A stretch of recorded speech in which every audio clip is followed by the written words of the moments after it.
Hi friends, welcome to my channel. ఈ వీడియోలో ఎన్పిడిసిఎల్కి సంబంధించి ఏఈ నోటిఫికేషన్ రిలీజ్ అయింది. దాని గురించి మనం క్లియర్గా తెలుసుకుందాం. ఎన్ని పోస్టులు ఉన్నాయి, ఎట్లా అప్లై చేయాలి, ఏ డేట్ నుంచి ఎప్పటి వరకు చాయిస్ ఉంది అని క్లియర్గా మనం చూద్దాం ఫ్రెండ్స్. చూడండి, స్టార్టింగ్ డేట్ ఆఫ్ పేమెంట్ వచ్చేసి మనకు 27/6/2022 నుంచి స్టార్ట్ అవుతుంది. అంటే జూన్ 27 నుంచి. Last date application last date వచ్చేసి 11/7/2022 అంటే జూలై 11కి ఎండ్ అయిపోతుంది ఫ్రెండ్స్. హాల్ టికెట్ డౌన్లోడ్ వచ్చేసి 6/8/2022. డేట్ ఆఫ్ ఎగ్జామినేషన్ వచ్చేసి 14/8/2022 10:30 నుంచి 12:30 వరకు ఉంటుంది. సో ఇది ఎగ్జామ్ సంబంధించినటువంటి ఇన్ఫర్మేషన్. మరి క్వాలిఫికేషన్ ఏముంది, ఎవరు అప్లై చేసుకోవచ్చు, ఏ డిస్ట్రిక్ట్ వాళ్ళు లోకల్, ఎవరు నాన్ లోకల్ అన్నీ క్లియర్గా చూద్దాం. టోటల్ 82 పోస్టులు ఉన్నాయి. LR4 GR 78 అంటే లిమిటెడ్ రిక్రూట్మెంట్లో 4 ఉన్నాయి, జనరల్ రిక్రూట్మెంట్లో 78 పోస్టులు ఉన్నాయి. దీనికి 18 ఇయర్స్ నుంచి 44 ఇయర్స్ మధ్యలో ఏజ్ ఉండాలి. అది చూద్దాం. అలా ఇంకా టోటల్ డీటెయిల్స్ చూడండి ఒకసారి. ఇవి ఎడ్యుకేషన్ క్వాలిఫికేషన్ ఇక్కడ కన్ఫ్యూజ్ కాకండి ఫ్రెండ్స్. చూడండి ఏముంది, must passes a bachelor degree in electronical engineering or electrical and electronics engineering అని ఉంది. అంటే ఎలక్ట్రికల్ కంపల్సరీ ఉండాలి, ఎలక్ట్రికల్ ఇంజనీరింగ్ ఉండాలి ఏదైనా డిగ్రీ, అది కూడా రికగ్నైజ్డ్ యూనివర్సిటీ తోటి చూసుకోండి. ఎలక్ట్రికల్ ఇంజనీరింగ్ ఉంటేనే మీరు eligible friends. Next electrical engineering and electronics engineering అని ఉంది. కన్ఫ్యూజింగ్ కావద్దు, ఏది ఉన్నా కూడా ఎలక్ట్రికల్ అనేటువంటిది కంపల్సరీ, ఎలక్ట్రికల్ ఉంటేనే మీరు ఎలిజిబుల్. నెక్స్ట్ ఏజ్ మనకు 1/1/2022 వరకు 14 ఇయర్స్ కంప్లీట్ అయి ఉండాలి, 44 బిలో ఉండాలి. ఇక మనకు అప్పర్ ఏజ్ లిమిట్ అనేటువంటి 10 ఇయర్స్ అన్ని జాబ్లకు ఇచ్చారు కాబట్టి తెలంగాణ గవర్నమెంట్ అది ఎలిజిబిలిటీ ఉంటుంది. And SC ST BC EWS వాళ్ళకైతే 5 years age relaxation. And PSC వాళ్ళకైతే 10 ఇయర్స్, హ్యాండిక్యాప్డ్ వాళ్ళకైతే 10 ఇయర్స్ ఏజ్ రిలాక్సేషన్ అనేటువంటిది ఇచ్చారు ఫ్రెండ్స్. చూసుకోండి.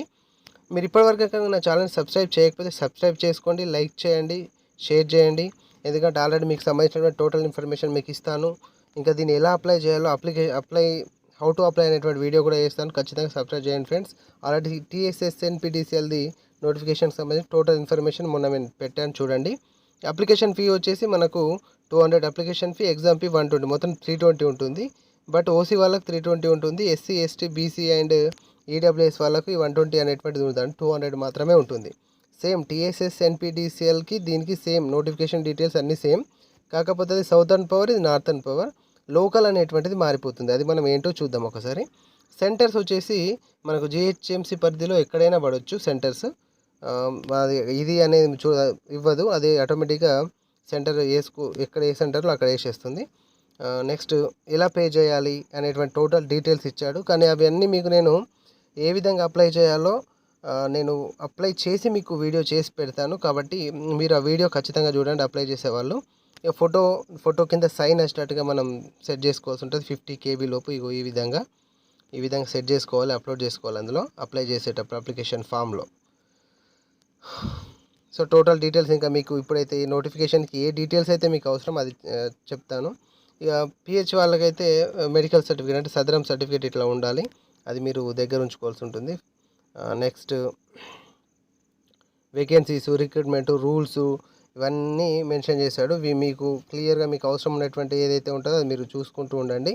నేను మీకు ఏదైతే మెయిన్ ఇంపార్టెంట్ ఉంటే అవన్నీ మీకు ఎక్స్ప్లెయిన్ చేస్తున్నాను. ఇక 95% అనేటువంటి లోకల్ వాళ్ళకి, డిస్కమ్ క్యాండిడేట్స్కి 95% ఉంటుంది, నాన్ లోకల్ వాళ్ళకి 5%. సో డిస్కమ్ వాళ్ళంటే మీకు కింద డిస్ట్రిక్ట్స్ ఇచ్చాడు, ఆ డిస్ట్రిక్ట్స్ వాళ్ళందరూ 95%కి ఎలిజిబుల్ ఉంటారు. TSNPDCL కింద వస్తారు. సౌతర్న్ పవర్ కింద వచ్చే వాళ్ళందరూ దీనికి నాన్ లోకల్ అవుతారు, వాళ్ళు 5% పోస్టులకు మాత్రమే ఎలిజిబుల్ అన్నమాట. క్యాస్ట్, కమ్యూనిటీ ఇవన్నీ సర్టిఫికేట్స్ మన దగ్గర ఉంచుకోవాలి. సర్టిఫికేట్ వెరిఫికేషన్ అప్పుడు అడుగుతారు. మనం అప్లై చేసేటప్పుడు ఇవన్నీ అవసరం లేదు, కానీ జస్ట్ మెన్షన్ చేస్తే సరిపోతుంది. కానీ జాబ్ కన్ఫర్మ్ అయిపోయిన తర్వాత మాత్రం వెరిఫికేషన్లో ఇవన్నీ మనం సబ్మిషన్ చేయాల్సినటువంటి అవసరం ఉంటుంది. రిజర్వేషన్ చూసుకోండి, రిజర్వేషన్ డీటెయిల్స్ కూడా క్లియర్గా ఇచ్చాడు. EWS వాళ్ళకైతే 10% రిజర్వేషన్ ఉంటుంది. EWS వాళ్ళకైతే 10% రిజర్వేషన్ ఉంటుంది. EWS అంటే 8 lakhs బిలో ఇన్కమ్ ఉండేటువంటి వాళ్ళు అని చెప్పేసి ఇక్కడ మెన్షన్ చేయడం జరిగింది. నెక్స్ట్ అంటే ఎకనామికల్లీ వీకర్ సెక్షన్ అన్నమాట. సో నెక్స్ట్ బీసీ వాళ్ళకు వచ్చేసి మనం ఇక్కడ ఈ EWS వాళ్ళు అంటే ఓసీ వాళ్ళు వస్తారండి. ఓసీ వాళ్ళలో పూర్ ఉండేవాళ్ళు అంటే యాన్యువల్ ఇన్కమ్ 8 lakhs కంటే తక్కువ ఉండేటువంటి ఓసీ వాళ్ళందరూ ఈడబ్ల్యూఎస్ కింద వస్తారు. వాళ్ళకి ఆ సర్టిఫికేట్ ఉంటేనే మీరు పెట్టుకోండి. బీసీ వాళ్ళకు 25% రిజర్వేషన్ ఉంటుంది. అందులో బీసీఈ వాళ్ళకు 4% అలా అనమాట. టోటల్ బీసీ వాళ్ళకు 25, అందులో 4% బీసీఈ వాళ్ళకు ఉంటుంది. అంటే ప్లస్ బీసీ వాళ్ళకు 4% అండ్ మిగిలిన వాళ్ళకు 25%. పిహెచ్ వాళ్ళకు 4%, ఇంకా ఎస్టీ వాళ్ళకు ఎస్సీ వాళ్ళకు కూడా అక్కడ మెన్షన్ చేయడం జరిగింది చూడండి. క్రిమి లేయర్ అంటే 8 lakhs కంటే ఎక్కువ ఇన్కమ్ ఉండేటువంటి వాళ్ళు ఎవరైతే ఉంటారో పర్ యాన్యువల్ ఇన్కమ్, అప్పుడు వాళ్ళు దీన్ని క్రీమీ లేయర్ సర్టిఫికేట్ తీయాల్సి ఉంటుంది. వాళ్ళు మాత్రం ఎస్ పెట్టాలి. మిగిలిన వాళ్ళు 8 lakhs కంటే తక్కువ ఇన్కమ్ ఉండే వాళ్ళందరూ నో పెట్టుకోవాల్సి ఉంటుంది నోటిఫికేషన్ అప్లై చేసేటప్పుడు అప్లికేషన్ ఫామ్లో. Next reservation to discom candidates అన్నారు. అంటే అసలు ఈ డిస్కమ్ క్యాండిడేట్స్ అంటే ఎవరు, ఏ ఏ డిస్టిక్లో వాళ్ళు వస్తారో ఒకసారి మనం చూద్దాం. ఈ డిస్టిక్లో వాళ్ళందరికీ, ఈ డిస్కమ్ క్యాండిడేట్స్ అందరికీ మనకు 95% రిజర్వేషన్ ఉంటుంది. అంటే 95% పోస్టులు వీళ్ళకి చూసుకోండి. Warangal, Hanamkonda, Jayashankar, Bhupalpally, Mulugu, Jangaon, Mahabubnagar, Karimnagar, Rajanna Sircilla, Peddapalli, Jagtial, Khammam, Bhadradri Kothagudem, Nizamabad, Kamareddy, Adilabad, Mancherial, Nirmal and Komaram Bheem, Asifabad district. ఇవన్నీ డిస్కమ్ డిస్ట్రిక్ట్స్. అంటే వీళ్ళకే 95% పోస్టులు పొందేటువంటి అవకాశం ఉంటుంది. మిగిలిన 5% పోస్టులు ఈ డిస్టిక్లో కాకుండా మిగిలిన వాళ్ళు అప్లై చేసుకోవచ్చు అనమాట. స్కీమ్ ఆఫ్ ఎగ్జామినేషన్ వచ్చేసి మనకు రిటర్న్ టెస్ట్ ఉంటుంది. రిటర్న్ టెస్ట్ తోటే వాళ్ళు మనం సెలెక్ట్ చేస్తారు. ఆ రిటర్న్ టెస్ట్లో 100 క్వశ్చన్స్ ఉంటాయి, మల్టిపుల్ చాయిస్ క్వశ్చన్స్, 100 మార్క్స్ అనమాట. అందులో మళ్ళీ 2 సెక్షన్స్ ఉంటాయి. ఫస్ట్ సెక్షన్ మీ ఎలక్ట్రికల్ సబ్జెక్ట్ ఉంటుంది. అంటే మీరు చదువుకునేటువంటి సబ్జెక్ట్ ఉంటుంది, ఎలక్ట్రికల్ ఇంజనీర్లో ఉండేటువంటి సబ్జెక్ట్. అది మొత్తం కింద సిలబస్ మీకు చెప్తాను. నెక్స్ట్ 20 క్వశ్చన్స్ వచ్చేసి జనరల్ అవేర్నెస్ ఉంటుంది. జనరల్ అవేర్నెస్, న్యూమరికల్ అబిలిటీ ఇవి ఉంటాయి అనమాట. తెలంగాణ కల్చర్, హిస్టరీ అవి. సో నెక్స్ట్ డ్యూరేషన్ వచ్చేసి 2 hours, 120 minutesలో మనం ఎగ్జామ్ రాయాలి. సిలబస్ చూసుకుంటే మన కింద అనెక్సరీ 2లో ఉందని మెన్షన్ చేశాడు. మన కింద చూద్దాం ఒకసారి సిలబస్ ఏముంటుంది అనేది. సెంటర్స్ వచ్చేసి జిహెచ్ఎంసీలో వచ్చేస్తే చూడండి, ఇదంతా మామూలుగా మీకు ఇన్స్ట్రక్షన్స్ ఇచ్చారు. ఇక్కడ చూడండి, ప్రొసీజర్ ఆఫ్ సెలెక్షన్ ఉంది. 100% ఖచ్చితంగా రిటర్న్ టెస్ట్ తోటే 1:1 రేషియోలో పిలుస్తారు. క్వాలిఫై కావాలంటే ఓసీ అండ్ ఈడబ్ల్యూఎస్ వాళ్ళు 40% మార్క్స్ పొందాలి. బీసీ వాళ్ళైతే 35%, ఎస్సీ ఎస్టీ వాళ్ళైతే 30%, పిహెచ్ వాళ్ళైతే 30% మార్క్స్ పొందితే క్వాలిఫై అయినట్టు. ఇంతకంటే తక్కువ వస్తే మనం డిస్క్వాలిఫై అయినట్టే, మనం ఎలిజిబిలిటీ లేనట్టే. అది చూసుకోండి. And next disqualification, terms and conditions ఇవన్నీ మెన్షన్ చేస్తాడు. ఈ ట్రైనింగ్ ఎట్లా ఉంటుంది, ట్రైనింగ్లో మనకి ఎంత అమౌంట్ ఇస్తాడు అన్ని నోటిఫికేషన్లు ఇచ్చాడు చూడండి. మీకు ఇంపార్టెంట్ మాత్రమే నేను ఎక్స్ప్లెయిన్ చేస్తున్నాను. ఇవి చూడండి, ఇవి పోస్టులు. ఫస్ట్ది ఇది limited recruitment. First LR recruitment అంటాం.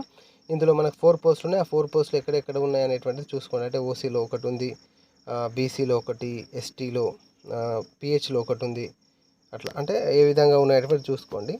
నెక్స్ట్ ఇది జనరల్ రిక్రూట్మెంట్లో వచ్చేసి మనకు టోటల్ 74 పోస్టులు ఉంటాయి. 78 పోస్టులు. అందులో 5% కోటా కింద 4 ఉన్నాయి, 95% కోటా కింద 74 ఉన్నాయి. మొత్తం 78. అందులో ఉమెన్స్కి ఉన్నాయి, జనరల్ ఉన్నాయి. ఇవన్నీ ఏ క్యాస్ట్లో ఎన్ని పోస్టులు అనేటువంటిది చూసుకొని మీరు అప్లై చేసుకోవాలి. అవి టోటల్ పోస్టులకు సంబంధించినటువంటి ఇన్ఫర్మేషన్. నెక్స్ట్ అంటే ఇక్కడ ఈ డిస్కమ్ వాళ్ళన్నీ ఈ టోటల్ పోస్టులకి ఇక్కడ ఈ డిస్కమ్ డిస్ట్రిక్ట్లో వాళ్ళు 95%కి ఎలిజిబుల్ ఉంటారు అనమాట. నెక్స్ట్ సిలబస్ చూడండి. ఇప్పుడు 80 మార్క్స్ సిలబస్. సెక్షన్ ఏ వచ్చేసి ఇంజనీరింగ్ మ్యాథమెటిక్స్ అని ఉంటుంది. Linear algebra, calculations, differential equations, complex variables, probability and statistics, numerical methods, transform theory, electrical engineering, electronics, electromagnetic fields, signals and systems, electrical machines, next power system, control system, electrical and electronic measurements, analogy and digital electronics, power electronics. ఈ విధంగా section ఏలో ఉన్నాయి. మీ syllabus అది మొత్తం. Next section B వచ్చేసి 20 marks general ఉంటుంది. General awareness and numerical ability. అంటే analytics and numerical ability, general awareness, English related to English, Telangana culture and movements and computer knowledge అనేటువంటిది 20 మార్క్స్ ఉంటాయి. నెక్స్ట్ అనెక్సరీ 3 అంటే ఫార్మ్స్, అంటే study certificate A విధంగా ఉండాలి, bona fides అనేటువంటివి అందులో ఏమేమి మెన్షన్ చేసి ఉండాలో అవి ప్రొఫార్మా ఇచ్చాడు. నెక్స్ట్ ఇది రెసిడెన్షియల్ సర్టిఫికేట్ ప్రొఫార్మా. అంటే మీకు జాబ్ వచ్చిన తర్వాత సబ్మిషన్ చేయడానికి ఈ విధంగా ప్రొఫార్మా ఉండాలనేటువంటి మెన్షన్ చేశాడు. Thank you friends, thank you very much.